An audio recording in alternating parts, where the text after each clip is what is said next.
आज हम लोग कंपाउंड सेंटेंस के विषय में जानेंगे। To make compound sentence by adding two or more simple sentence. That's why today's topic is compound sentence.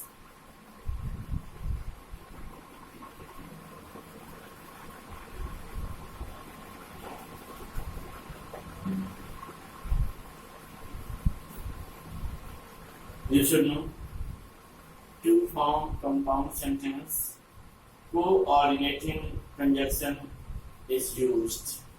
यानी कि कंपाउंड सेंटेंस बनाने के लिए कोऑर्डिनेटिंग का प्रयोग किया जाता है। कोऑर्डिनेटिंग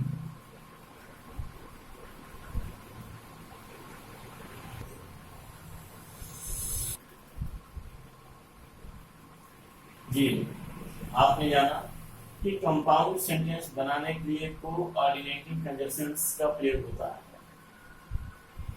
जब हम कोऑर्डिनेटिंग कंजंक्शंस के प्रयोग द्वारा कंपाउंड सेंटेंस बनाते हैं तो हमें कोऑर्डिनेटिंग कंजंक्शंस के विषय में जानना होगा। और आप जानिए, कोऑर्डिनेटिंग कंजंक्शंस निम्न 4 टाइप्स के होते हैं। हम लोग देख रहे हैं कोऑर्डिनेटिंग कंजंक्शंस निम्न 4 टाइप्स के होते हैं। उनमें से फर्स्ट है क्यूमुलेटिव कंजंक्शन। फर्स्ट है क्यूमुलेटिव कंजंक्शन। क्यूमुलेटिव कंजंक्शन इसे हम जोड़ बताने वाले कंजंक्शन कहते हैं। जोड़ बताने वाले कंजंक्शन। एडवर्सेटिव कंजंक्शन, ये विरोध बतलाने वाले कंजंक्शन कहलाते हैं। विरोध बताने वाले। अल्टरनेटिव कंजंक्शन, ये विकल्प बतलाते हैं और इन्हें विकल्प बताने वाले कंजंक्शन। विकल्प बताने वाले कंजंक्शंस।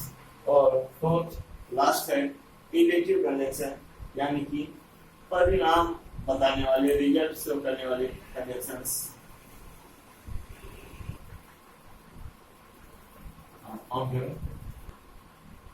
और देखा इलेटिव कंजंक्शन जो परिणाम बताने का कार्य करता है।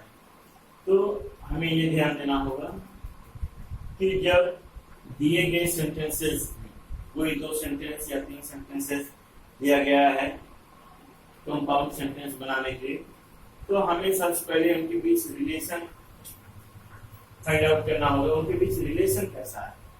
कहीं वे दोनों सेंटेंस विरोध तो नहीं बता रहे, विरोध नहीं बता रहे, तो देखते हैं कहीं वे दोनों सेंटेंस विकल्प तो नहीं बता रहे। अगर विकल्प भी नहीं है तो हमें देखना होगा कहीं वे दोनों सेंटेंस परिणाम तो नहीं बता रहे, कारण वो परिणाम तो नहीं बता रहे। और अगर ये तीनों नहीं बता रहे तो आप क्यूमुलेटिव कंजंक्शन यानी कि जोड़ बताने वाले कंजंक्शंस का प्रयोग करेंगे। अब हम लोग देखेंगे इन कंजंक्शंस के अंतर्गत कौन कौन से शब्द आते हैं। ओके, हम लोग देख रहे हैं क्यूमुलेटिव कंजंक्शन के अंतर्गत आपका and, as well as, both and, not only but also, ये क्यूमुलेटिव कंजंक्शंस के अंतर्गत आने वाले शब्द हैं। हम देखेंगे जब दिए गए सेंटेंसेस में ना तो विरोध का पता चल रहा हो, ना विकल्प का सेंस प्रकट हो और ना ही परिणाम बता रहा हो, तो जान लीजिए कंपाउंड बनाने के लिए मोस्टली आप क्यूमुलेटिव कंजंक्शन का ही प्रयोग करेंगे। आप जरूरत के according and, as well as, both and, not only but also का प्रयोग करते हैं। Okay, Nalini went to the market। Nalini बाजार गई। Her cousin also went with her। उसका कजन भी उसके साथ गया। तो देखते हैं इनके बीच कोई विरोध नहीं, कोई परिणाम नहीं है और विकल्प भी नहीं है। इसलिए हमने बताया था कि जहां पर विरोध, परिणाम और विकल्प ना आए तो वहां पर हमें क्यूमुलेटिव कंजंक्शन का प्रयोग करते हैं। और याद रहे तो आप कुछ भी लगा देंगे सही हो जाएगा। जैसे आप देख रहे हैं कंबाइंड, आप देख रहे हैं, आप यहां कर सकते हैं नलिनी एंड हर कजन।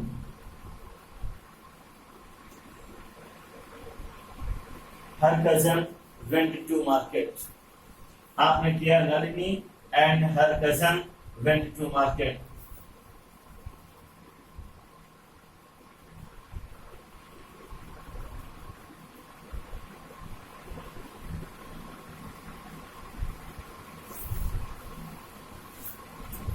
आप ऐसा कर सकते हैं, नहीं आप एंड लगाना चाहते तो आप कर सकते हैं Nalini as well as her cousin went to market। आपने किया Nalini as well as her cousin went to market। आप इसे भी नहीं करना चाहते तो आप कर सकते हैं both Nalini and her cousin went to market। आपने किया both Nalini and her cousin went to market। और आप इसमें कर सकते हैं not only Nalini but also her cousin और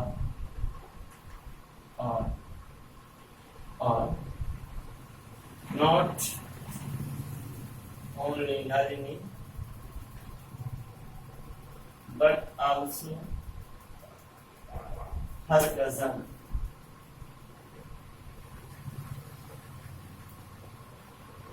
but also her cousin went to market। इस तरीके हम देखते हैं। अगर आपने एक बार फाइंड आउट कर लिया, एक बार पहचान लिया कि इसमें किस प्रकार के कंजक्शंस का प्रयोग होगा, तो आप बहुतायत में कोई भी लगा सकते हैं और मजबूत सही हो ही जाएगा, वो कंपाउंड बन जाएगा। अब हम देख रहे हैं नेक्स्ट कंजक्शन, एडवर्सेटिव कंजक्शन। हम लोग चर्चा कर रहे हैं एडवर्सेटिव कंजक्शन की। तो आपको जानना होगा एडवर्सेटिव कंजक्शन के अंतर्गत but yet still nevertheless only whereas तथा हाउ एवर शब्द आते। आपने देखा कि एडवर्सेटिव कंजक्शन के अंतर्गत but yet still nevertheless only whereas तथा हाउ एवर शब्द आते और आवश्यकता अनुसार इनमें से किसी का भी प्रयोग किया जा सकता है। आप एग्जाम्पल देख रहे हैं, तो देख रहे हैं एग्जाम्पल आपका है सालू वॉज टायर्ड। सालू थक गई थी। She kept on knitting. Knitting बुनना होता है, वह बुनना जारी रखती है। ये विरोधी है। अभी थक जाएगा तो काम करना बंद करेगा, लेकिन वो थका है और काम भी करना बंद नहीं कर रहा है, वो कंटिन्यू काम सालों थकी ठीक, और फिर भी वो कीप ऑन जारी रखना होता, वो बुनाई करना जारी रखी हुई। ये विरोध है और विरोध दिखाने के लिए हम कुछ भी लगा सकते हैं। आप बट लगा सकते हैं, ये लगा सकते हैं, स्टिल लगा सकते हैं, नेवरदलेस लगा सकते हैं, कुछ भी आप लगा सकते हैं। और यहाँ पर नेवरदलेस का मतलब भी फिर भी ही होता है, येट का मतलब फिर भी, स्टिल को भी, और नेवरदलेस ये भी फिर भी कहा जाएगा। तो हम लोग को देखा कि सालू थकी थी फिर भी वो बुनना जारी रखी, तो हो गया कंपाउंड सेंटेंस हमने बनाया। सालू वॉज टायर्ड। आप यहाँ पर कर सकते हैं, ये कर सकते हैं, आप स्टिल कर सकते हैं, आप नेवरदलेस कर सकते हैं, कुछ भी कोई एक ही किया जाएगा। साथ में हम दो तीन एक कोई एक इनमें से ऑप्शनल चाहे एक कर दें, चाहे स्किप कर दें, चाहे नॉर्मल कर दें। उसके बाद करेंगे she kept on knitting, she kept on knitting.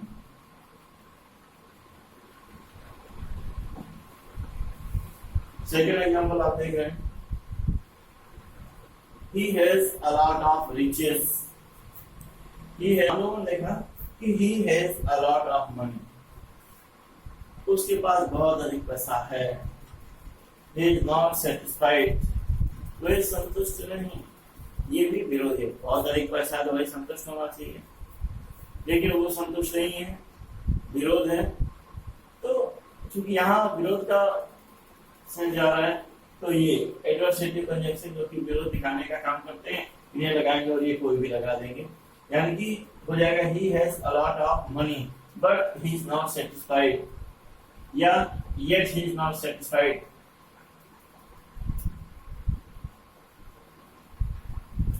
आप करेंगे कंबाइन में, ये है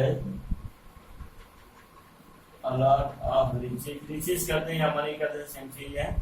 but he is not satisfied, ये इसके बाद यहाँ पर कॉपी हो जाएगा।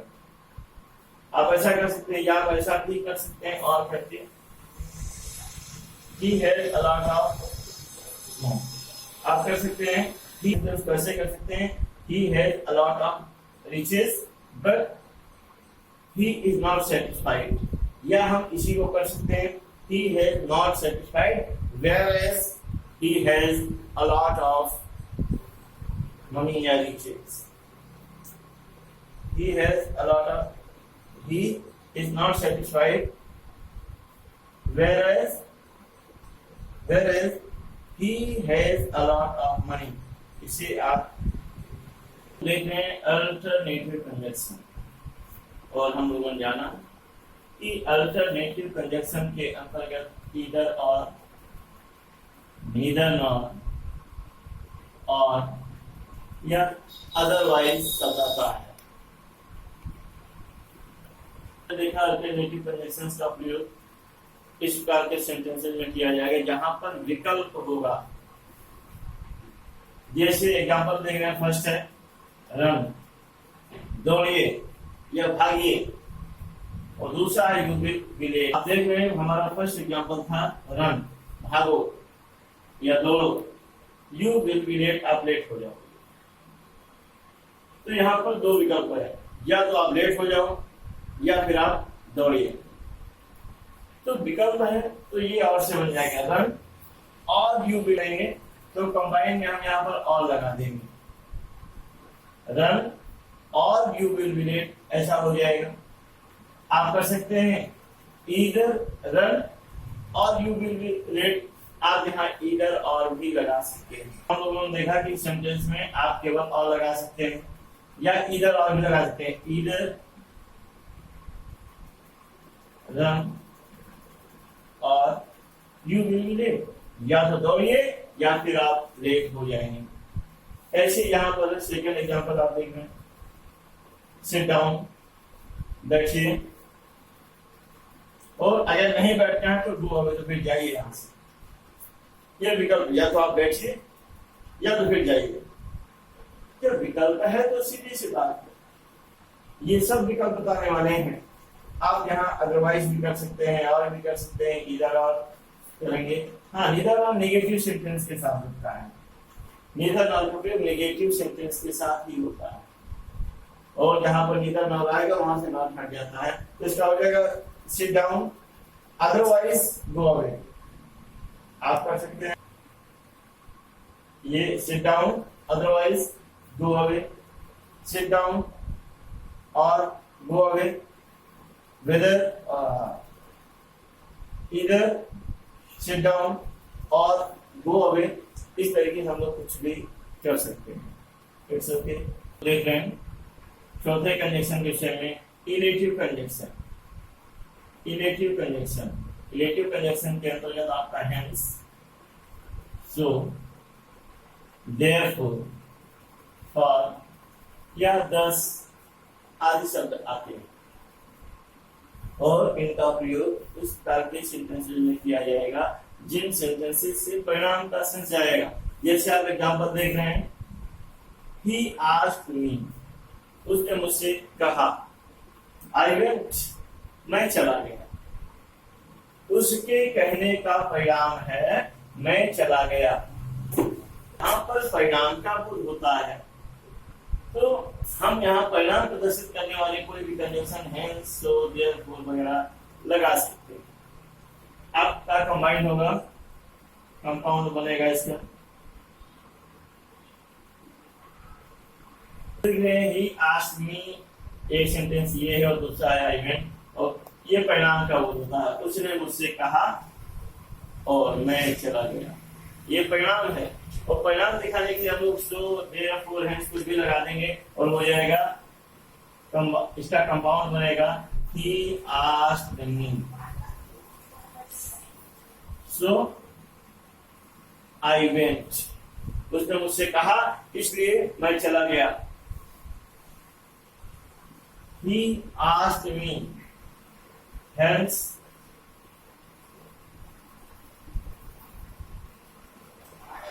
I went, उसने मुझसे कहा अतः मैं चला गया। या he asked me, therefore I went। तो इस तरीके से हमने देखा कि जो परिणाम दिखाएगा हम कोई भी कंजंक्शन विचार करके लगा सकते हैं। हम लोग देख रहे हैं, he was punished, उसे सजा दी गई। he was guilty, वह अपराधी था।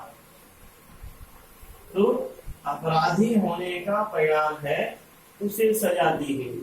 तो इन सेंटेंसेस में भी परिणाम का बोध हो रहा है, और परिणाम का बोध होने पर हम कुछ भी लगा सकते हैं, तो हो जाएगा। हम इसका कंपाउंड बनाएंगे, he was punished for he was guilty। he was punished for he was guilty। इस तरीके से बन गया कंपाउंड सेंटेंस। याद रहे, जब सेंटेंसेस में होने वाला कार्य एक दूसरे के बाद बिना किसी टाइम ब्रेक भी होगा। याद रहे, जब सेंटेंस में होने वाला कार्य एक दूसरे के बाद बिना किसी टाइम ब्रेक के हो, तो इस प्रकार के सेंटेंसेस का कंपाउंड बनाने के लिए आप रिलेटिव प्रोनाउन या रिलेटिव एडवर्ब, रिलेटिव प्रोनाउन या रिलेटिव एडवर्ब का आवश्यकतानुसार प्रयोग कर सकते हैं। रिलेटिव प्रोनाउन या रिलेटिव एडवर्ब के प्रयोग द्वारा भी कंपाउंड सेंटेंस कभी कभी बनाया जाता है। और कब बनाया जाता है, मैंने बताया कि जब सेंटेंस में होने वाला कार्य एक दूसरे के बीच हो, लेकिन दोनों कार्यों के बीच में कोई टाइम ब्रेक ना हो, कोई समय अंतराल ना हो, तो इस तरीके के सेंटेंसेस का कंपाउंड बनाने के लिए आप रिलेटिव प्रोनाउन या रिलेटिव एडवर्ब का प्रयोग भी कर सकते हैं। आप एग्जांपल देख रहे हैं, हम लोग देख रहे हैं इसमें एग्जांपल, संजना मेट रवीश, संजना रवीश से मिली। She give him a book, और उसने उसको एक बुक दिया। मैंने बताया है जब सेंटेंस में होने वाले का एक दूसरे के बाद बिना किसी टाइम ब्रेक के हो, तो आप रिलेटिव प्रोनाउन या रिलेटिव एडवर्ब का प्रयोग आवश्यकता याद रहे। यहाँ पर अगर ऐसा सेंस है, ये याद है, इनमें दो कार्य हो रहा है, जैसे मिले और मिलते ही बिना किसी टाइम ब्रेक के तुरंत बुक दे दिया। अगर ऐसा सेंस है तो बेशक आप इसमें रिलेटिव प्रोनाउन का प्रयोग करेंगे और इसका कंपाउंड बनेगा। इसका कंपाउंड बनेगा Sanjana met Ravish whom she gave a book, whom she gave a book हो जाएगा। इस तरीके से हमने देखा ये रिलेटिव प्रोनाउन के द्वारा भी बनाया गया।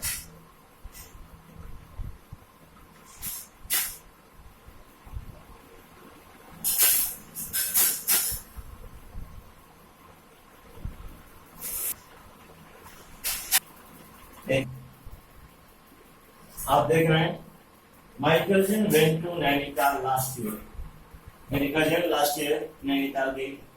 सी स्टेड देयर फॉर 3 days, और वो वहां पर 3 दिन रुकती रही।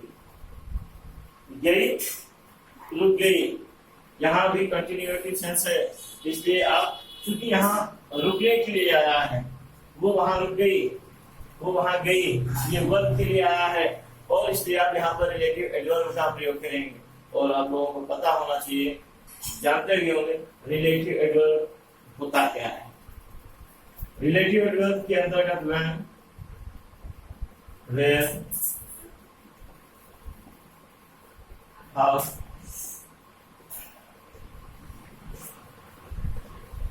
ये सब आते हैं। जबकि रिलेटिव प्रोनाउन के अंतर्गत who, whom, whose, which, what, that, ये रिलेटिव प्रोनाउन के अंतर्गत आते हैं। तो हम यहाँ पर कंटिन्यूटिव सेंस से हम लोग करेंगे कंबाइन, और कंपाउंड बनेगा my cousin went to Nainital last year where she stayed there for 3 days। क्योंकि या रिलेटिव प्रोनाउन को जहां तक संभव हो उनको उस शब्द के पास रखना चाहिए जिसके लिए इसका प्रयोग हुआ है। ये जहां वो रुक गई है नैनीताल के लिए हुआ है, तो लास्ट ईयर को हम सबसे पहले ले आएंगे, लास्ट ईयर कॉमा करेंगे। अब कॉपी करेंगे माई कजन